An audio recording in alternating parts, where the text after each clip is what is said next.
lifetime. But how does it feel to be back in the big game? And how are you doing, man?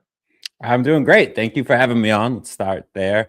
Also feeling great because my team's in the Super Bowl. We were just chatting beforehand. In years past, the Patriots were not in the playoffs. They weren't even in contention. They were 4-13 for back-to-back years. We were just hoping to rebuild our franchise, and nobody thought it would be this quickly. Nobody thought in the summer we would be here.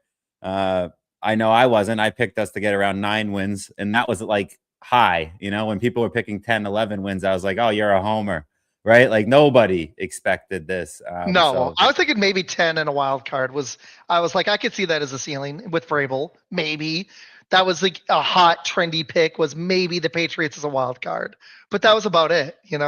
Like we did a ceiling, like floor, ceiling, and likely scenario on the podcast, Division my co-host, and the floor was like, oh, we're back to 6 wins again. But that was the worst case. Everything goes wrong. Someone gets hurt. Best case scenario, I said, and I think this was a quote, even in your best case scenario, Drake May's not your MVP and you're not going to the Super Bowl. So even in our best case scenarios, we weren't even projecting this. So this is beyond our wildest dreams, but I hate the term house money.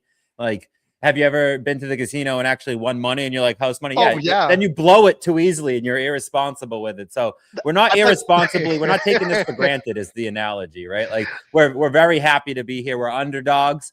We recognize the position we're in just because we've been here before. There's no connection to those past teams, this current team, outside of Mike Vrabel played for them, right? Josh McDaniels coached them. But like the players don't, they just know of that. This is a different iteration of the team. You know what's funny is I didn't get to tell you this. I love playing poker. And my biggest problem is sometimes I'm good about walking away, but I always get ahead. And I'm like, oh, it's house money. I'm up $300. Then I typically within an hour lose it.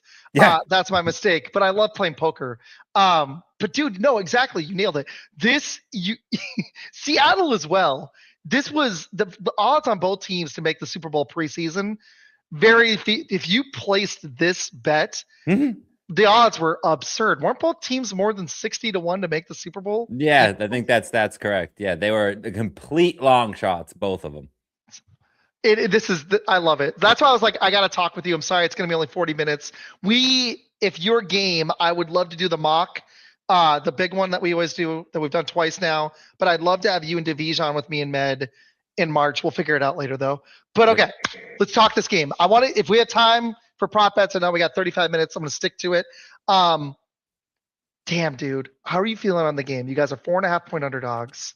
Like, I really prefer, as much as I want to hit the prop bets, your breakdowns on the game were so great that you got a shout out from Bill Simmons, and you deserved it. You did. Your breakdowns are phenomenal. I've read several this week. I loved what you said. And the comment that got you shouted out, tell the viewers, we got already 30 people in here. It was about split looks for Travion Henderson, how he could have a successful game against the split safety look. Was that correct? It was the split safety look. I'm pulling it up now, and I wish I was more prepared here. But yeah, no, Bill Simmons. No, you're good. I threw it right at you. Hold on, I'll pull it up here. I think it's worth it. Hold on. I think so too. Henderson. Shoot, if you want to share screen and share it, that's cool, man. Go ahead. Oh, hold on. No, that was awesome. Yeah, no, basically Bill Simmons, split safety looks is exactly what Seattle likes to come out in. And so Travion Henderson has some pretty significant, stats against split safety looks, and I was basically calling them out. And of course, now I'm struggling to pull it up. I'm trying to talk through it while I get it up here. No, you're good, man. There you go. How the Patriots can run on. There we go. Yeah, so I have 4 articles. Basically, I reviewed both sides of the ball. How, Seattle's pass offense versus our pass defense, their run versus our run defense. And then on the other side of the ball, too, how we can pass and how we can run. But split safety looks here. Travion Henderson. Seattle aligned in split safety looks on a league high 78.3% of their snaps, the 3rd highest rate by any defense in the league. And when there was designed runs against their split safety looks, they allowed the 12th most yards per carry and the 9th highest success rate. And Travion Henderson has particular success when lining up in those split safety looks. So I think that's one of the matchups that we can take advantage of. But if I'm going to be honest with you, Isaac, yeah, man.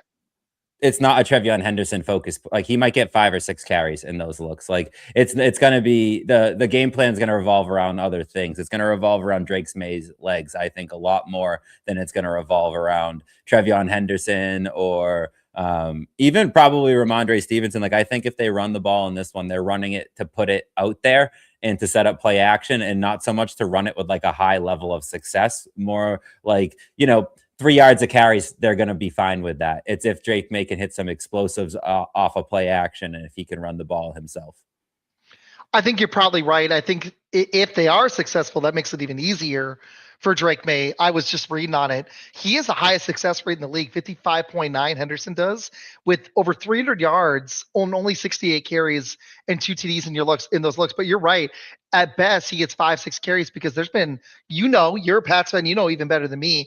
I had him in fantasy in one dynasty league. I traded for him. My dad had him in our $200 dynasty league that we run, and he was pissed because early in the season, Henderson wasn't getting any run, and then he had a stretch late in the season where he was getting the bulk of the carries and looking great. But then in the playoffs, there's been halves we barely even seen him because Vrabel just uses him a little bit infrequently. It's not Vrabel's fault. It's Henderson's fault. Henderson's pass protection has been really poor. Ramondre Stevenson's pass protection has been really good. Ramondre Stevenson has the second most yak yards in the playoffs and leads the all postseason in yak after over expected. Basically, dumping it off to Stevenson has been like very good. And that's what you thought Henderson was going to bring you. But if Stevenson's given it to you, might as well keep that workhorse, that veteran out there. This guy's a rookie. This is like the most games he's ever played. But you're right, 911 yards in the regular season, 5.1 yards per carry. These are all team highs, by the way. 9 rushing touchdowns, 607 yards after contact, and 180 attempts. He hit 20 miles an hour, the 9th most times. He hit 15 miles an hour 34 times. That's 13th amongst running backs. And he was 15th in success rate. I mean, as a rookie, Trevion Henderson was great. Has he disappeared in the playoffs? Yes. I think a lot of that has to do. Someone pointed this out, Michael Rodnick, Patriot Twitter legend, but he was like, the weather's been really bad. And like that might affect footing for a guy like Henderson, who basically is handed the ball and told to run as fast as you can at the hole. Stevenson's handed the ball and told to make a cut or two and make the correct decision, right? So one's shot out of a cannon and one's a little bit more patient. So they're quite a dual head running back. Think Gibbs and Montgomery, right? Just reverse when it comes to talent. Montgomery is second fiddle to Gibbs, where here Henderson is more second fiddle to Stevenson. And I'll make this statement, and I don't know if it's a hot take for other people. It's not a hot take for Patriots fans, but Ramondre Stevenson has been the best running back in the NFL since coming out of the bye week, starting week 15 on. I'll argue anybody that to death. No, it's true. And that's why I want to see him get the ball more consistently, because I like your pass. I'm talking about Stevenson there. Oh, Ramondre Stevenson has been the best running back in the NFL, and that's what affecting I thought Henderson. You said. I was like, yeah, no, you didn't hear me wrong. Ramondre Stevenson has been the best. Like, Nate, figure out somebody else. I'll show you the metrics why Ramondre Stevenson has it over him, or it's at least comparable. Your rushing attack, Seattle surged the second half of the season too. They went from like 18th to 10th, but you guys are. I don't like just raw stats, but you guys are 6th in rushing because you guys have 3 dudes, May, who can use his legs a little bit, and you got two. You need 2 running backs in the NFL right now. The Packers tried this with Marshawn Lloyd. Wilson's okay, but they've got the one guy in Jacobs. But a lot of teams are getting, unless you've got like a Bijan Robinson or even Gibbs, even like you said it, he gives up some carries to Montgomery because you need 2 running backs. The NFL is starting to figure out that running the ball matters again, and a lot of the teams that do it have 2 guys. The one thing I'm worried about with Seattle in this game, because we got to hit them too, is I'm not as big on their second back with Charbonnet being out. I think that's a huge. They don't have one. They don't have guy, one. Whatever that guy's name is, I can't say Haloni? it. Yeah, Haloni. There you go. Thank you for saying it for me. Is that his line is like Haloni. 10.5 for a reason. Like he's had 4 games this year where he's carried the ball. And one of them was the playoff week. Like this guy is not the second running back. He doesn't play barely any running back. He's going to have to, right? He's forced. But this is a Kenneth Walker game. There's no question about that. They had their 2-headed monster. Those 2, Walker and Charbonnet, just on the ground. average. I don't know. It wasn't a huge average, but it surged late in the season. They combined for over almost 1750. That's not nothing. I'm That's not over scared of their running 700 attack, yards. Isaac. I'm not scared of their rushing attack. They're I wouldn't be 24th in either. rushing success rate, 40%, 28th. There's 32 teams, Isaac. 28th in team rush EPA, 20th in rush yard over expected. They face stacked boxes a ton. Teams just loaded the box, took away the run. A lot of the reason why they continue to run the ball a ton is because they thrive off of play action.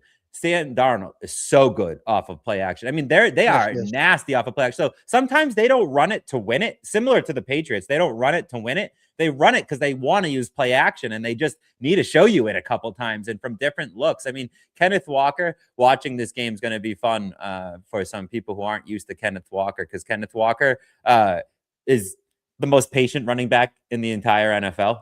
And like uniquely, he takes 3.19 seconds to get back to the line of scrimmage. That's the longest by any running back with 100 carries in the next gen stat era. 3.19 seconds. It takes him forever. And the reason it takes him forever is he travels 4.5 yards laterally for every 1 yard he moves forward. That's third. So he traveled. So if you take his rush yards and multiply it by 4.5, that's how many yards he's actually moved on a football field. That's ridiculous. It sounds like Barry Sanders. It's like put him just side to side. Barry just would 1 yard. lose 7 yards, and then he'd run for 70 the next play. Yeah, backwards 7, forwards 14. He gained 7, right? So this Kenneth Walker's the same way. He ranked top 5 in longest time to line metrics in each of the last 4 seasons. So it's not something new that he's doing this year. Kenneth Walker takes forever and loves to run it outside horizontally. It's very unique, but they do that because you can run play action roll off, right? You run it outside. He takes forever. Are we handing it up? Nope. Tuck it and pull it in, because Sam Darnold is, like I said, he's filthy with play action. You take it away, and you take a huge part of his game away. So obviously, a lot of my takes here are for Patriots fans and how Patriots are going to be. That's able what to I brought you in them. for. I brought you in for that. I figured if there was a third screen, it would be for the but you want a Patriots a thought here. So play action. It's their second. Yeah, my man Nick, what's up? Second, you know it? Oh, that's right. You know Nick. Of course, Nick's I know Nick. Great. Nick's the man. Second in run and play action rate in the NFL, 62% Seattle is. So they run play action 62% of the time. So more often than not, you're going to see that. Seattle ranked number 1 in EPA on play action. So EPA an efficiency metric. They're very efficient when using play action. Darnold led the NFL in play action EPA and EPA per dropback. 1,560 pass yards off play action. That's the second most. And he used play action on 43% of deep throws. And the point that I bring up, the reason I bring up that point is he's not dinking and dunking off of play action and having high efficiency off of easy throws.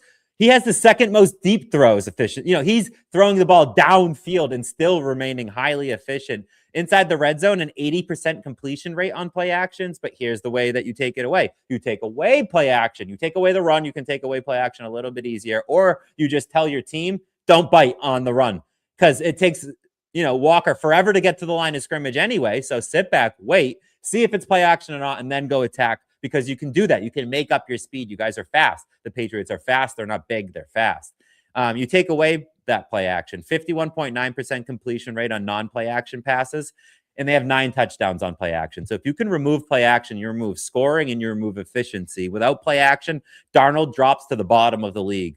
Negative 27 EPA without play action. And before I told you, he was second in EPA.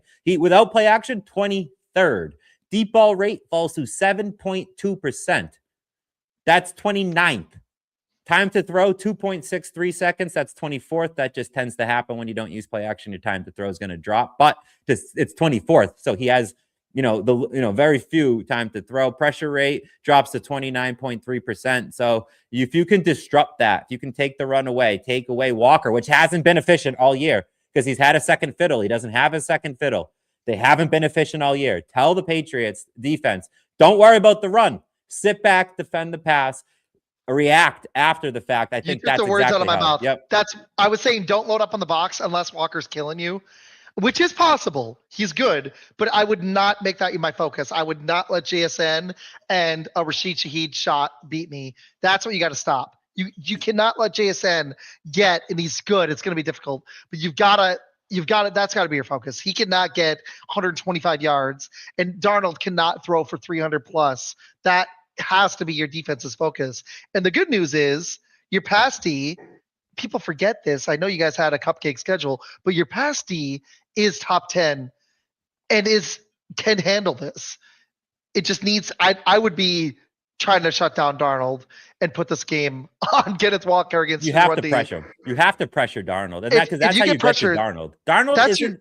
Patriots fans say he see ghosts, right? They talk about when he was with the Jets and he had mono and he was seeing ghosts and he sucked. Then he went to San Francisco. He said, this is his quote, "I got paid $8 million to go to quarterback school." He learned under Shanahan. He came out and he's been very good since. So Sam Darnold is just a different player. Anybody who's going to go Sam Darnold sucks doesn't know ball. That's they haven't been watching. They haven't been watching this enough. No, Sam Darnold is very good, but when you pressure him, like any quarterback, he becomes a little bit, it's harder for him. Thrown 8 interceptions under pressure. And while we're talking about interceptions, he's led the NFL out of any NFL player in turnovers. He's the most 14-6, right? I'm pretty sure is the split. Yeah, no, you're right. I just looked it up. Yeah. Yep. You got it. No, multiple sacks, 7 in his last 8 games. He led the NFL in turnovers. And the Seahawks, as a team, not just Darnold, lost the second most points expected off of turnovers. So if the Patriots can apply pressure, which affects Darnold, force him to make a turnover, give us a short field, I'm really liking our odds. How you apply pressure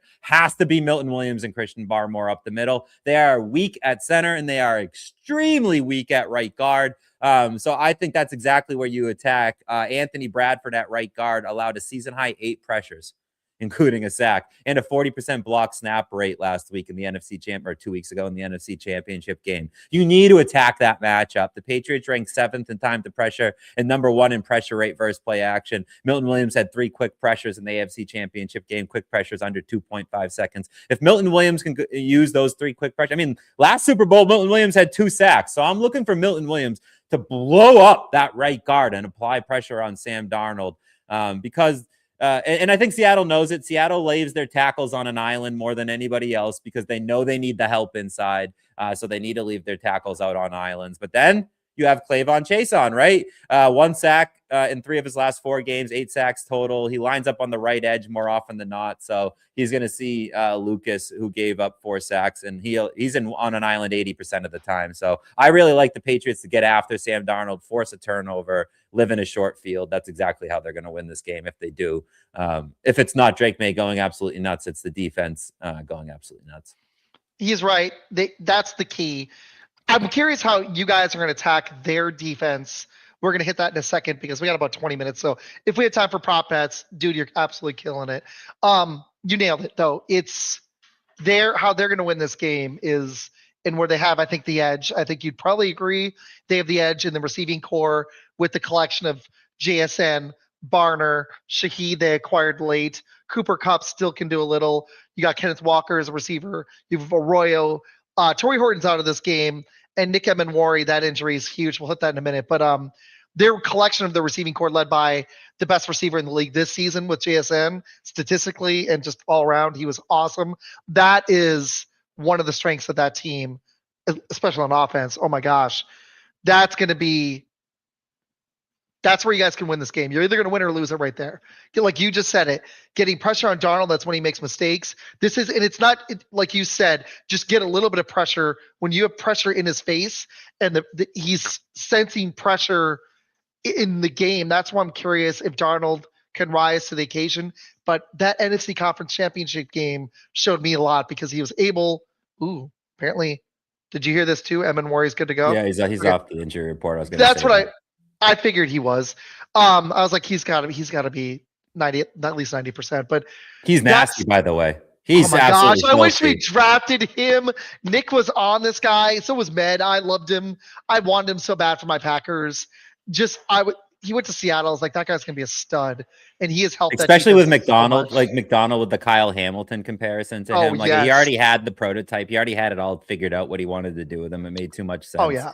He's the Swiss Army knife, right? Like, because everyone loves to talk about how much nickel this team likes to play, but they don't. It needs to be paired with the conversation. Well, Imanari, where I always butcher his name, but Nick, way easier. Nick, he plays in the box. He basically plays like a will linebacker. He plays slot corner. People call him a safety. He plays like 15 snaps at safety this year, so I don't call him a safety. He's a defender is the best way to put him, right? Like he plays a fun defense. New position, right? Isn't it? It's kind of fun. When you dope. get a guy that can do that, it transforms your defense. It's like having a dude in the NBA that can guard all 5 positions or can handle the ball, can also shoot, sets other people up, can create offense. It's cool when you've got a guy that can do a little bit of everything. Who's that guy on the 76ers that was like 6'10 but played point guard? I'm drawing a blank on his Ben name. Simmons. Yeah, it's like a good Ben Simmons. You know what I mean? That can actually shoot. It's like a Ben Simmons that can shoot. Yeah, imagine if Ben Simmons could shoot is Imanari. Yeah.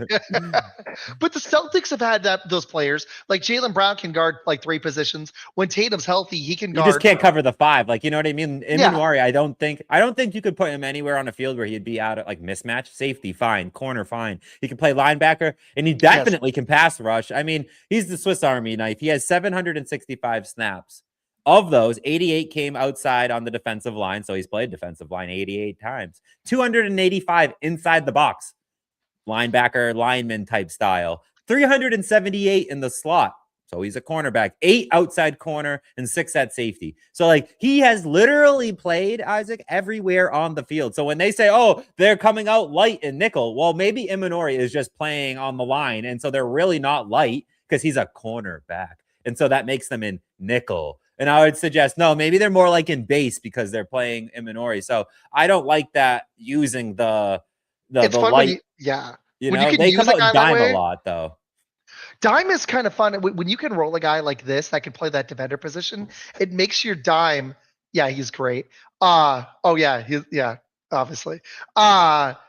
It transforms your D. This guy, as a rookie in only 14 games, had 2.5 sacks, 9 tackles for loss, 11 passes defended. So he's great in pass coverage. So when the guy can do everything, he's not. I don't know if he's their best defender because they've got a collection of dudes.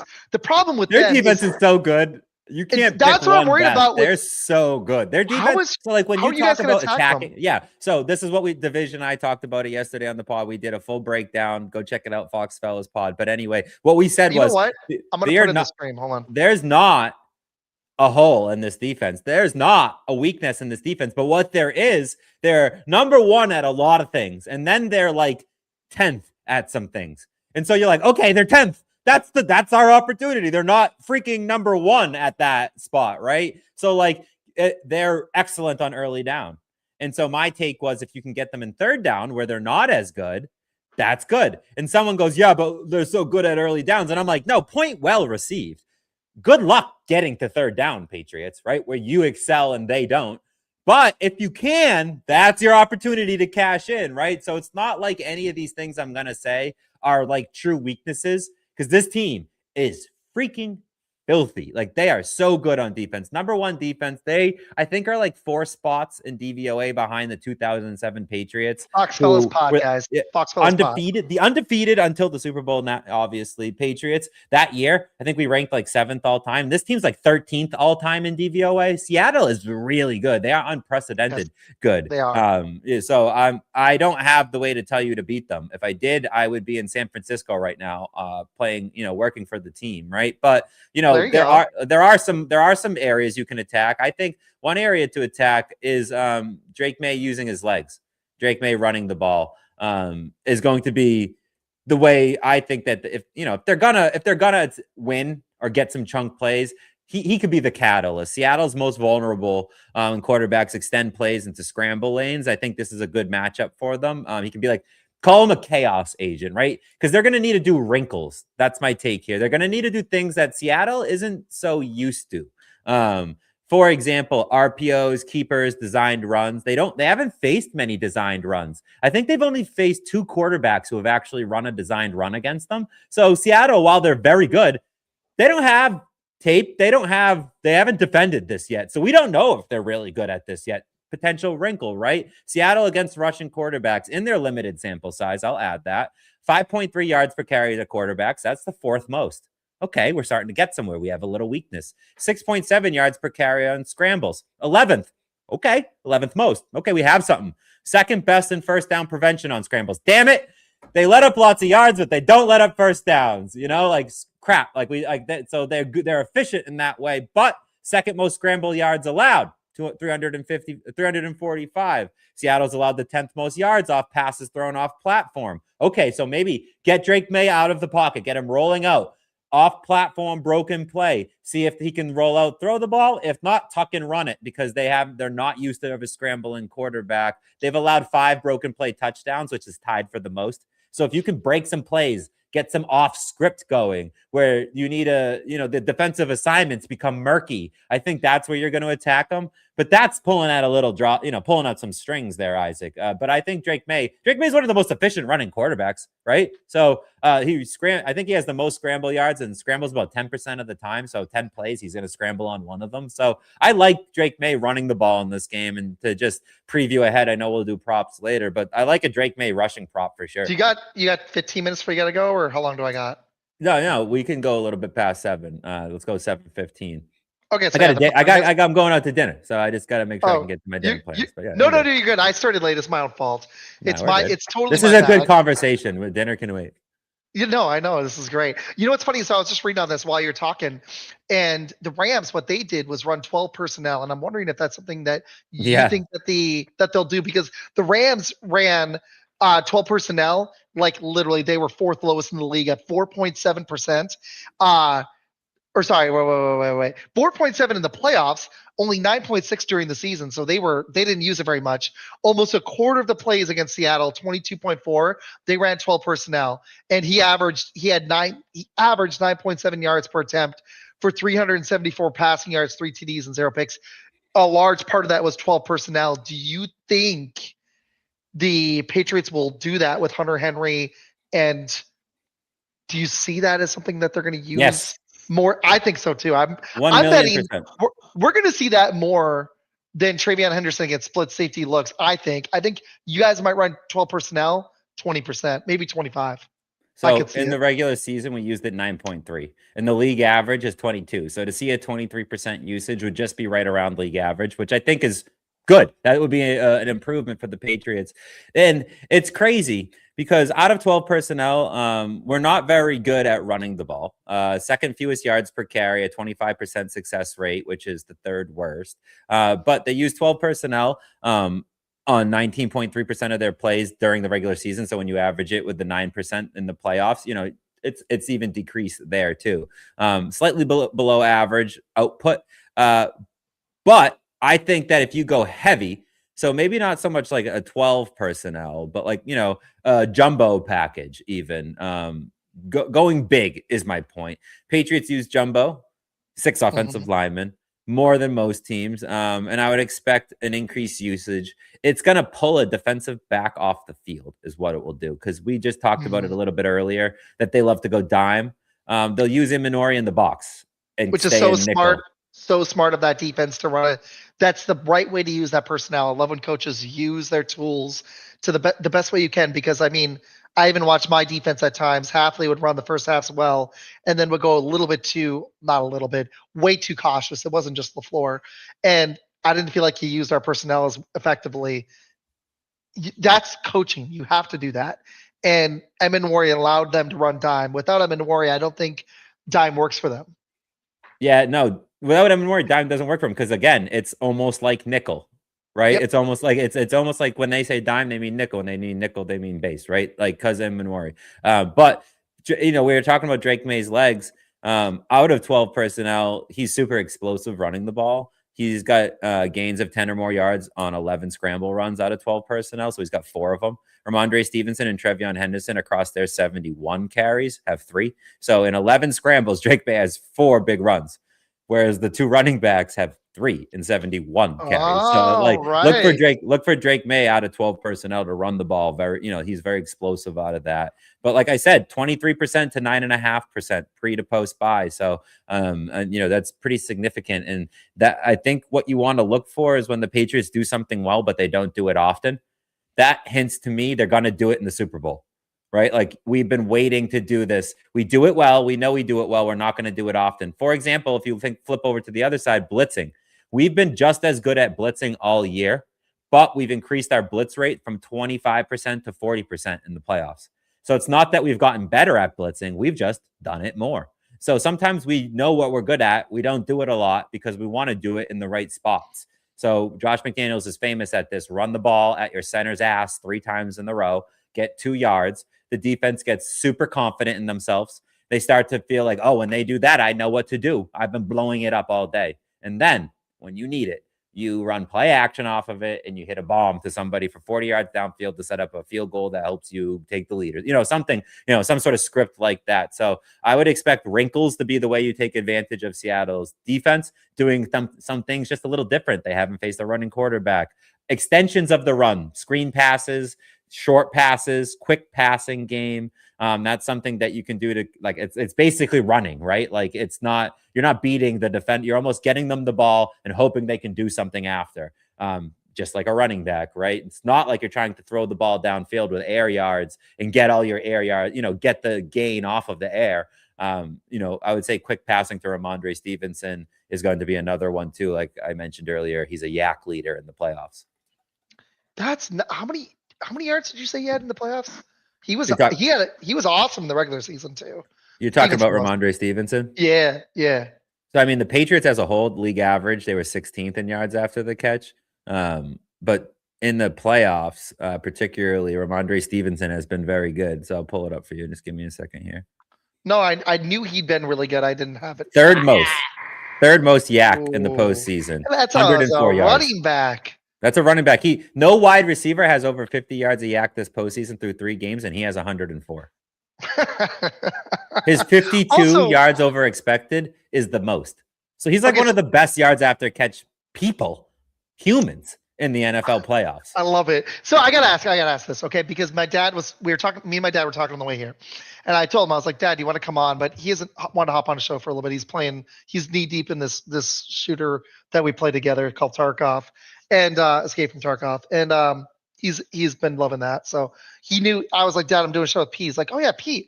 And he's like, do you think people are talking? He was asking me this. He's like, do you think people are talking too much about Drake May's struggles in the postseason? I was like, a little bit, because yes, he struggled against Denver, but what quarterback in the world?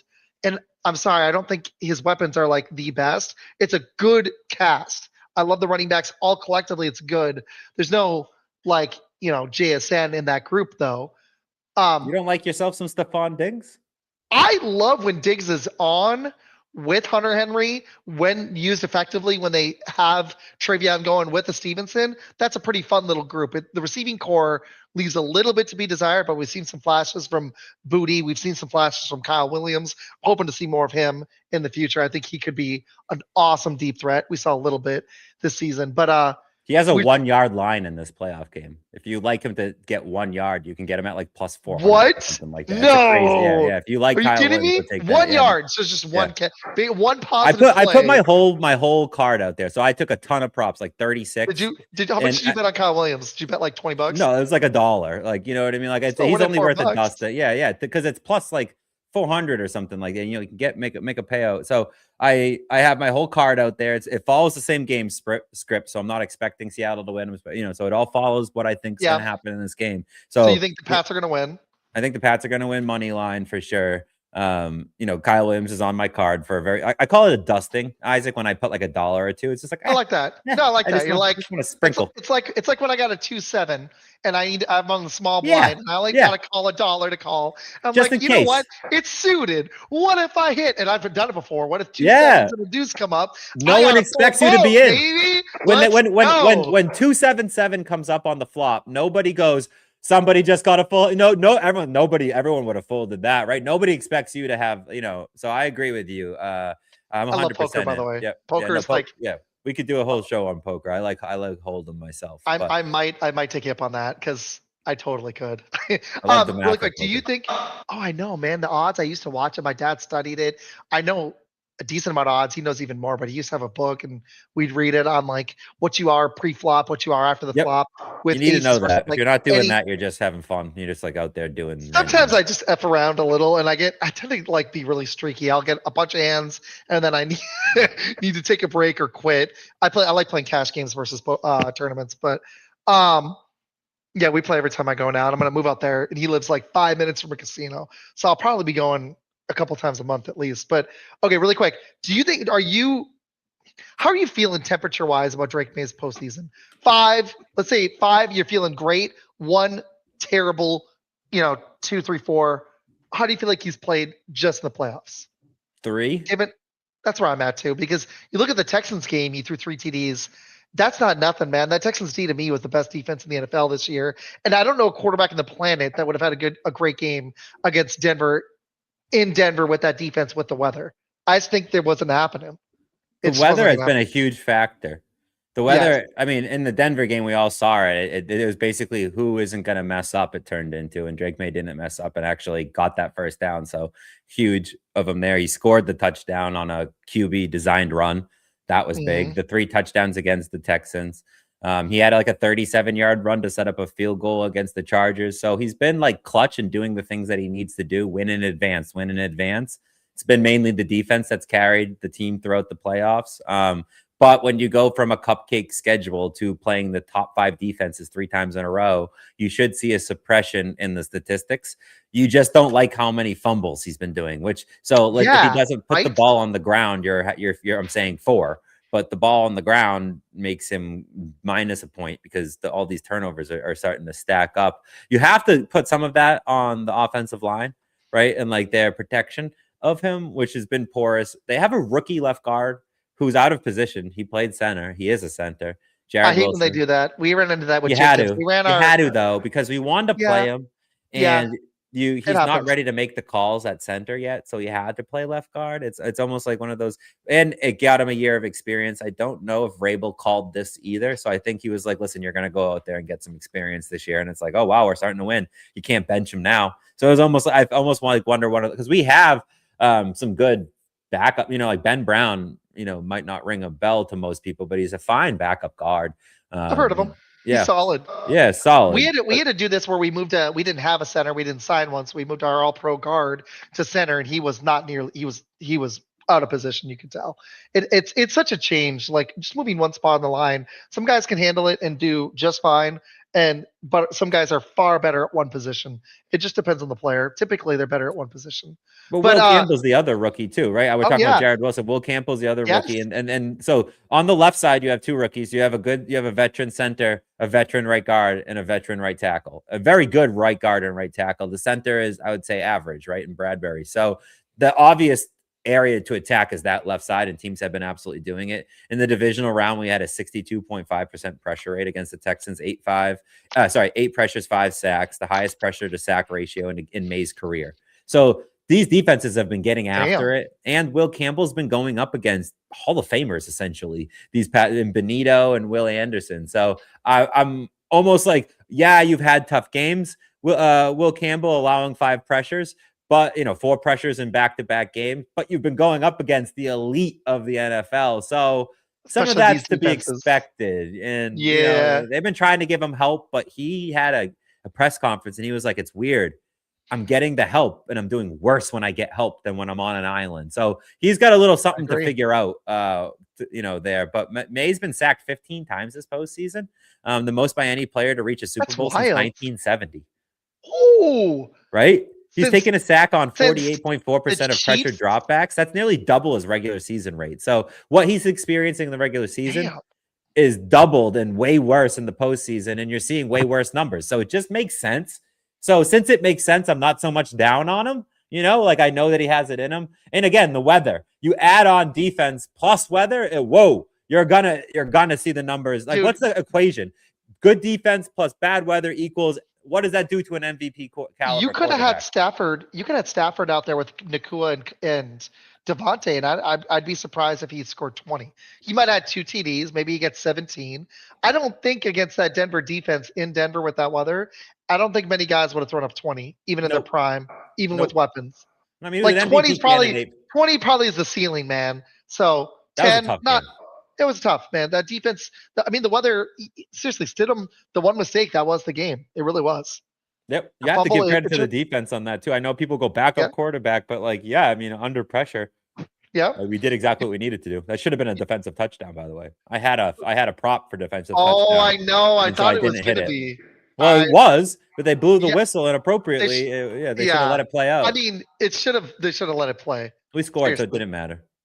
Stafford's a dome merchant. He kind of is. Nah, Okay. my guy You know Joe. what? Since we got about 15 minutes, here's what Yeah, I want to do you do. Some props. I What do you want to want? no. I want to hit props in a second. I want you. Okay.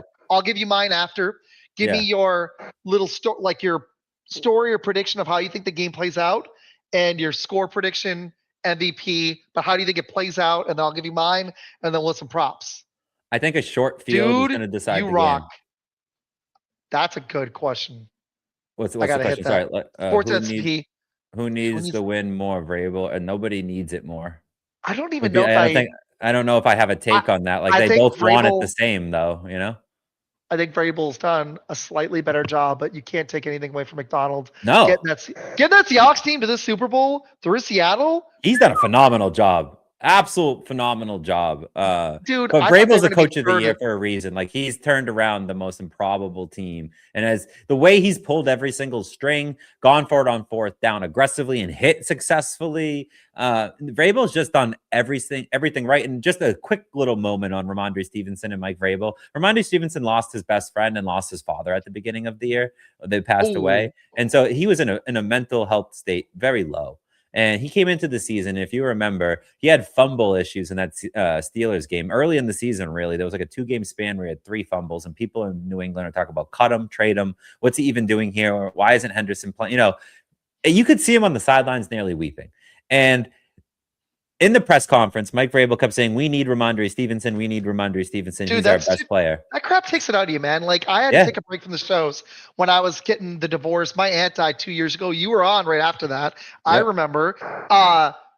Wife had a car wreck. Like, life stuff happens, and we're humans. It should affect you.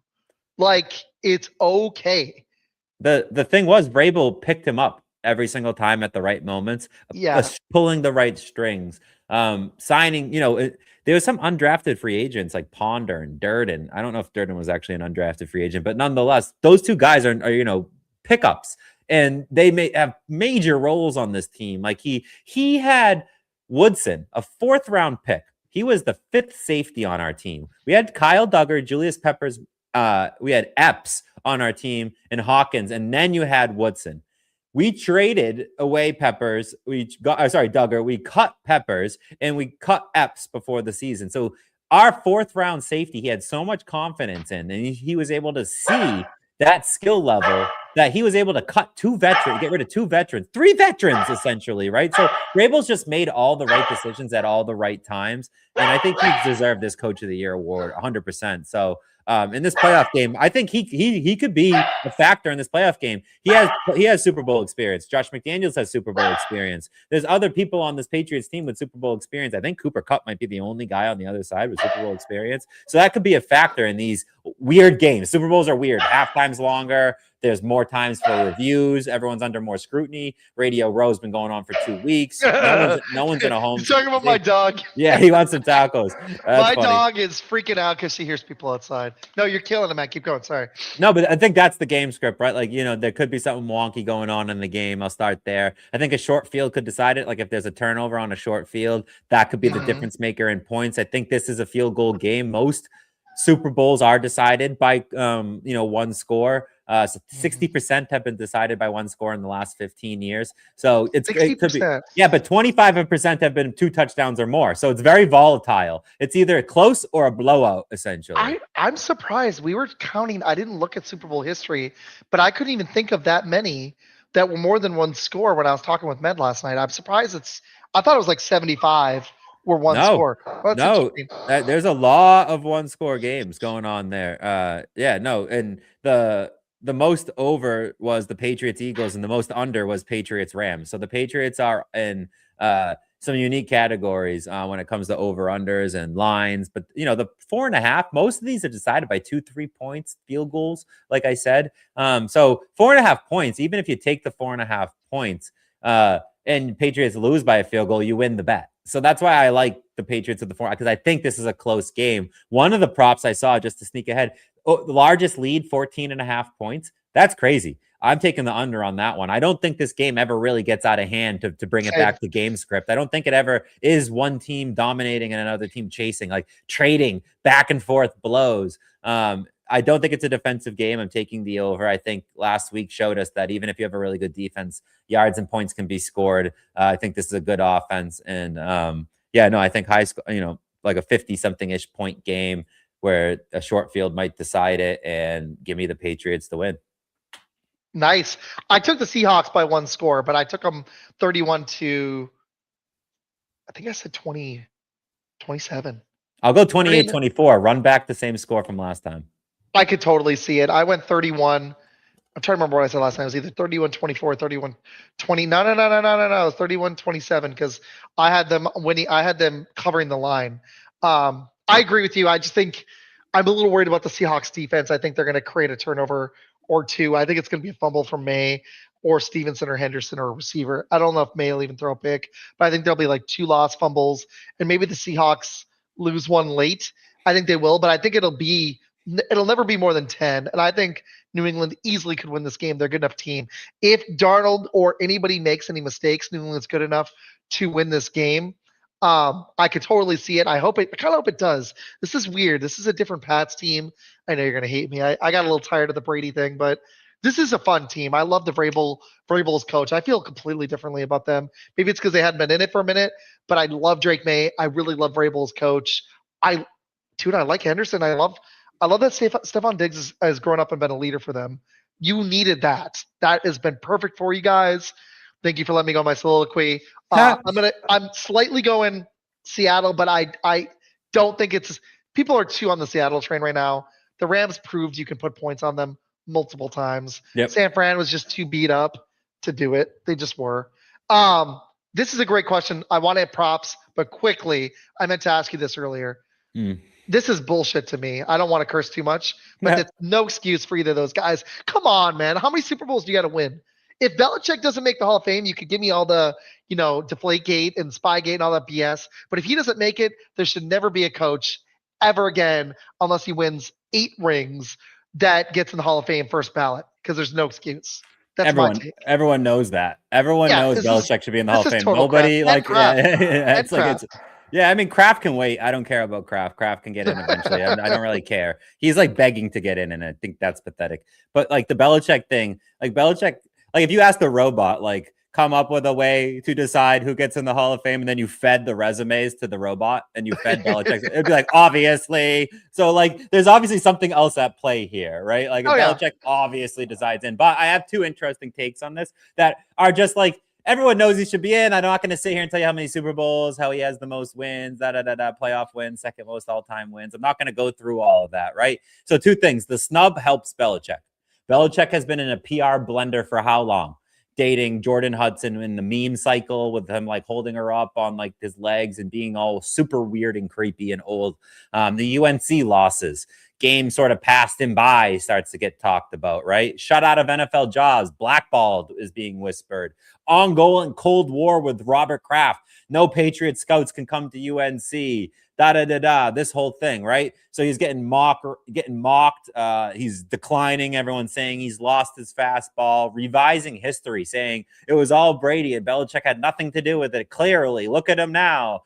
That was what was going on in the Belichick world. Then all of a sudden, he's snubbed from the Hall of Fame. What does everyone do? The media rushes to defend him. His fans rush to defend him. Patriots fans lose their mind defending him, right? All of a sudden, we're not talking about the Klein. We're not talking about his young girlfriend. We're not calling him embarrassing. Instead, we're saying the coaches and analysts are talking about embarrassing as in he's not in the Hall of Fame, and that's embarrassing instead of him being embarrassed. So instead of what happened to Bill, they're saying, how could you do this to Bill? Which I think is a lovely flip of the script that Bill must be just loving, because he hates being disrespected and he loves when people praise him. So I think this really is going well for him. And secondly, this does nothing to his legacy.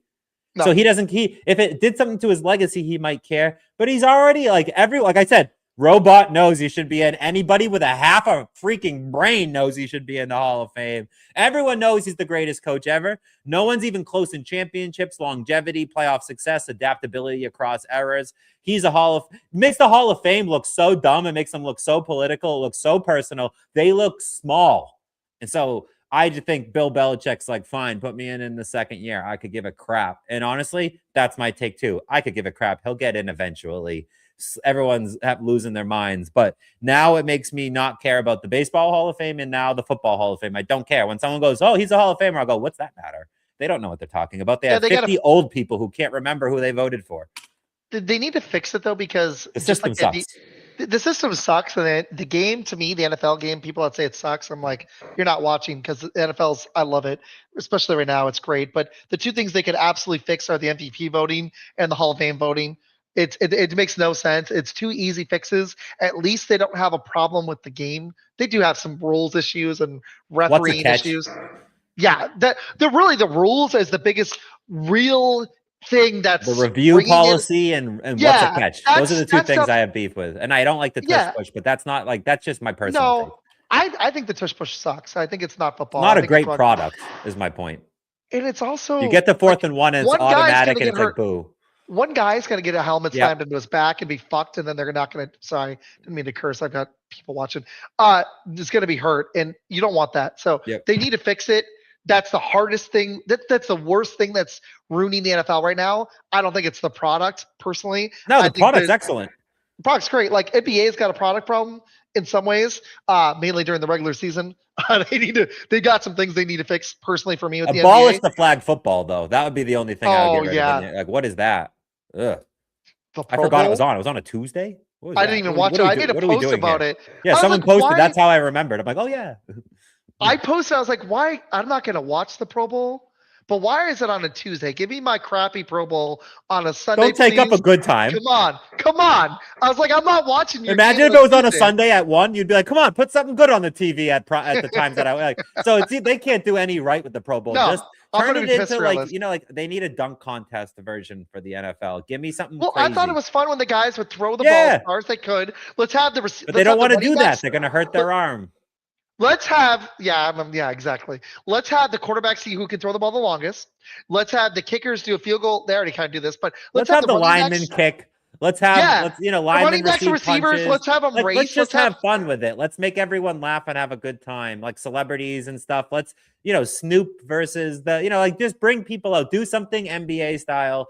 Make it fun because it's so dumb. Like, dumb isn't fun. Fun is fun. No. They have a problem. You could have Tyreek Hill racing against Terrell Owens. That'd be great. I'd watch it. A horse. Like, do crazy fun. stuff. Do it. Yeah. Do it. Let's go. Let's do it. Let's get a track and let's run. Let's see who the fastest player actually is without that. Can the lineman run forward and a cornerback run backward? Who can do it faster? Do fun stuff. This is not hard.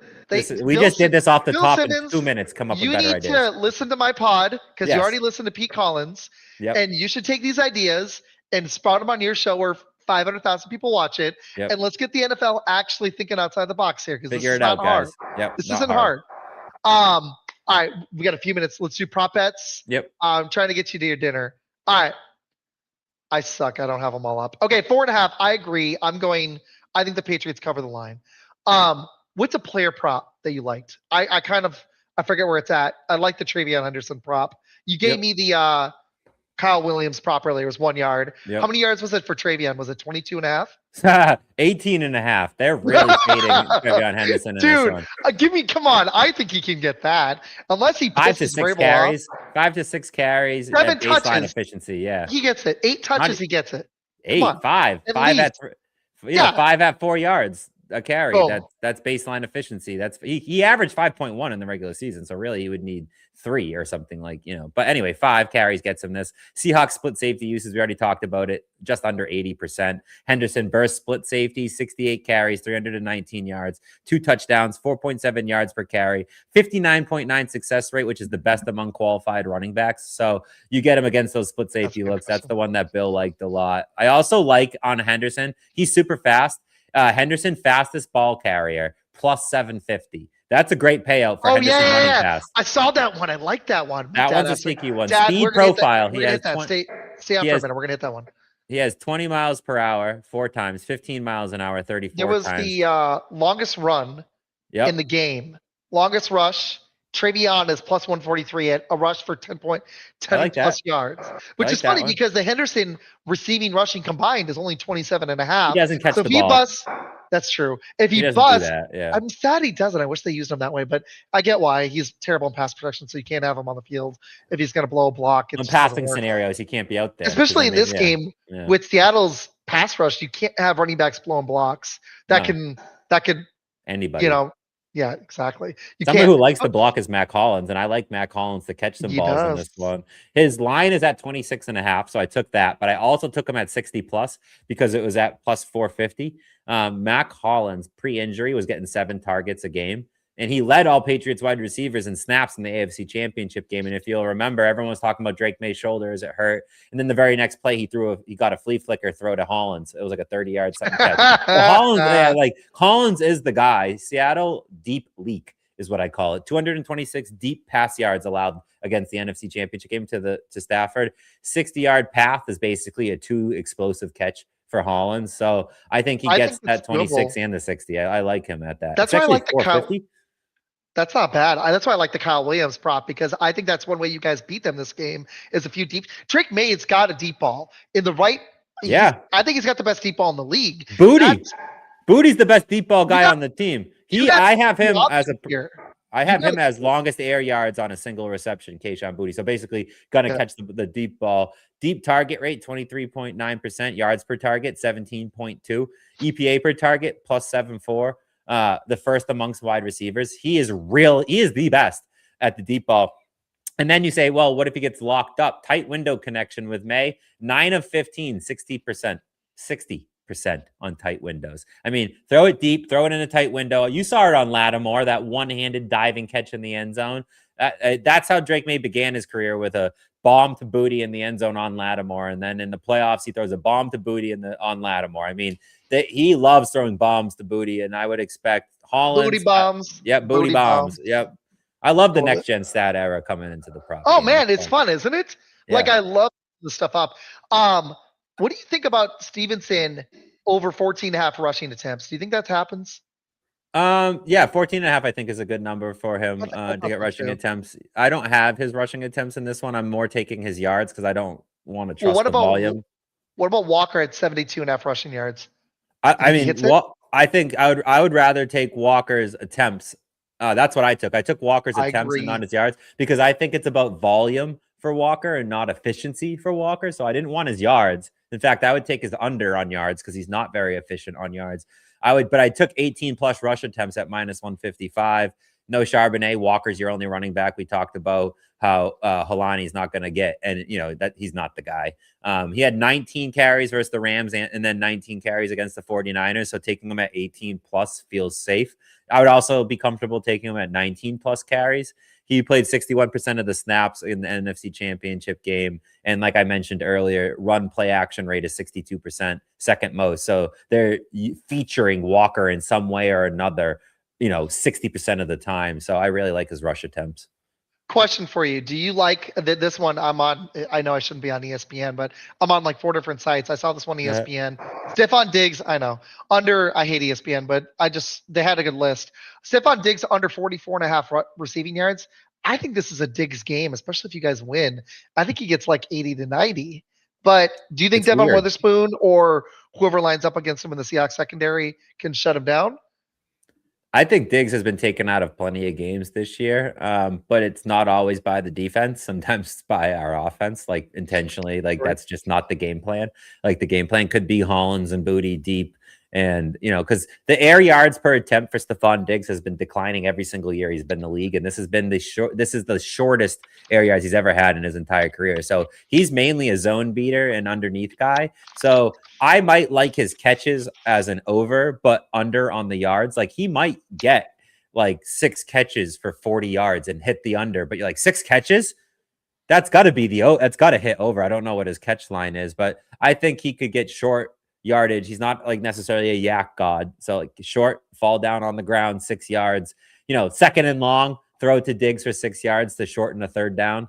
something along those lines. Like Diggs isn't a big play guy against, underneath in these zones. He can be. You saw it in the Bills game. You remember Drake May rolling out, throwing that bomb on the sidelines. It's not like Diggs doesn't do it. So if it happens, I won't be going, whoa, I didn't see that coming. I'm like, no, that happens. But that's not his featured game. Like his featured game is the underneath finding holes in the zone. He's been brilliant at that. That's where I think he could have a really good game. He could. With like 8 to 10 catches, and they average like 9 to 10 yards, and he gets to like 80. Volume. Maybe 100. Their volume, exactly. Volume over yards. If they hit a couple deep shots, or they have or the running game is successful, the middle of the field is going to be open, a little bit more open for Diggs. The Seahawks D is good. I don't think it's Legion of Boom good, though. People have been talking about that. I'm like, no, it's just not. It's good. Very good team. Overall, really good team. I like this team, but the defense is not historically great like that Legion of Boom either year. It's just, I'd have to see the DVOAs, but I don't think it just eye test too. It doesn't look like it. At moments in Seattle, they gave me Legion of Boom vibes, but yeah. So 5 more minutes. All right. My dad asked a great one. Who has a better game, Darnold or May? Simple convo. Good. We can give a great answer, but who do you think has the better game? Drake May. I like May better as a quarterback. I think Darnold's got, I just like his weapons, but May's going to have to match Darnold, or if not do better to win this one. I mean, he was an MVP candidate for he a was. reason. He was one vote off of the MVP in the regular season. He led the NFL in QBR, passer rating, and QB rating, completion rate, 6th all time in completion rate, led the total EPA per dropback, yards per attempt, passer rating, completion percentage over expected. Like, I'm getting tired trying to say the list of things that he led the league in. Like, Drake May is very good quarterback. Sam Darnold led the league in turnovers. That's it. So, wow. 29. That might be too much for me. 20-9. But I like this guy, whoever, or person, whoever. Oh, nice. Oh, it's your dad. Oh, yeah, I like your dad. Your dad knows what's up. 20-9. I'm. You met him.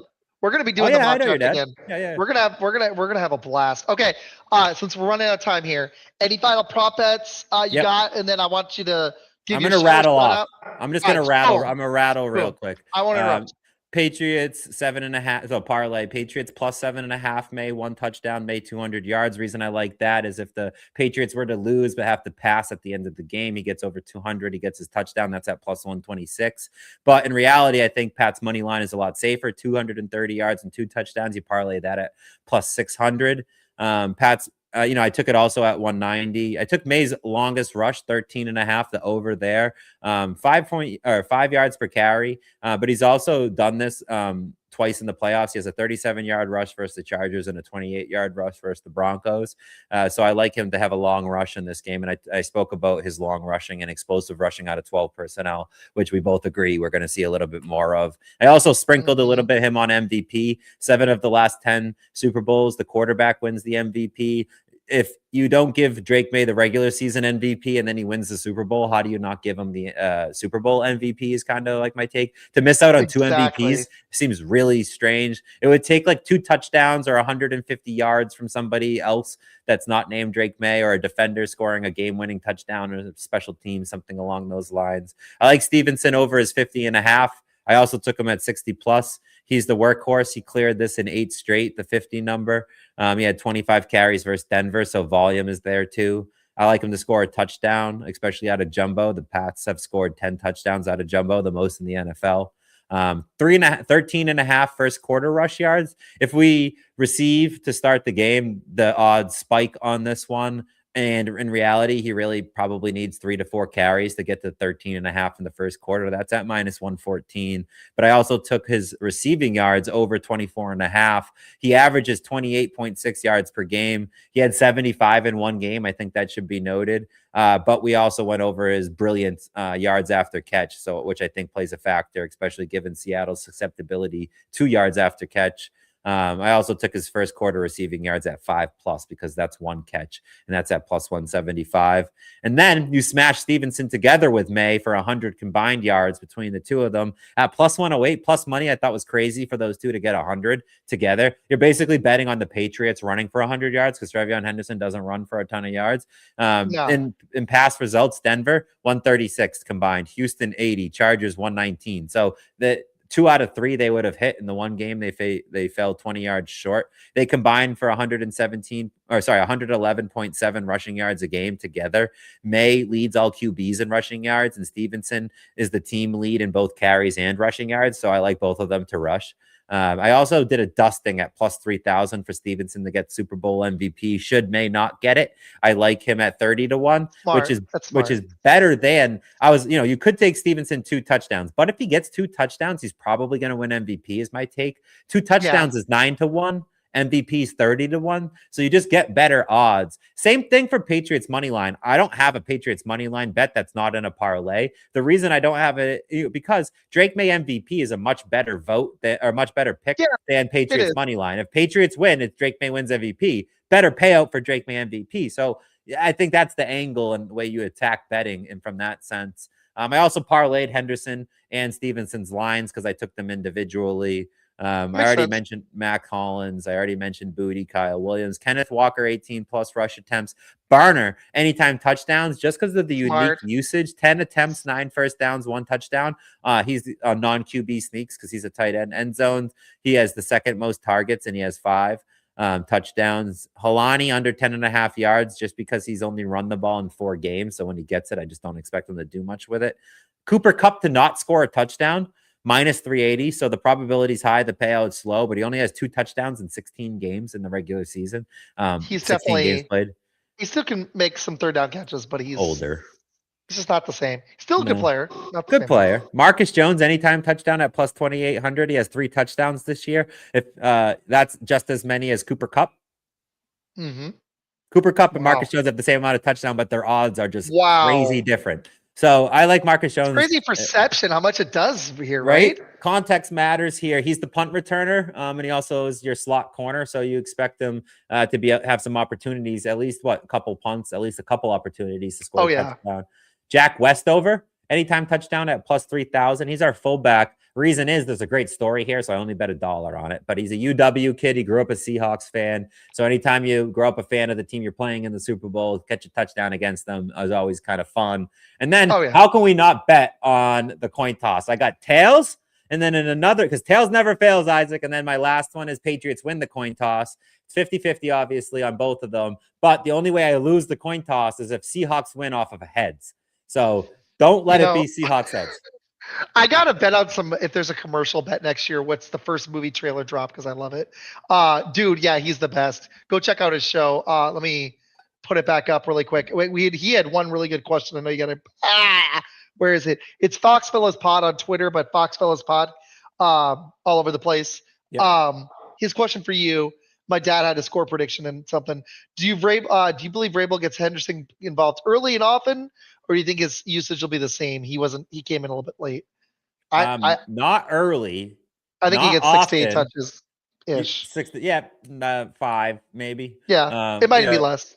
Yeah, he's not being used as a pass catcher. He's not being used as a rusher. His pass protection's too poor. But the split safety look and the frequency that the safeties play split safety looks for Seattle, I think, has to be a little enticing that they try it a few times and see if it works. And if it works, they can go back to it. If it's not working, don't do it anymore. Like they can avert course. So I don't think early. I think Stevenson gets the early touches. He's the starter. He's the trusted guy. And then at some point when you need a wrinkle or he needs a breather, that's when Henderson's going to get his looks. Not on third down, not in passing situations. Yeah. Well, maybe not in third.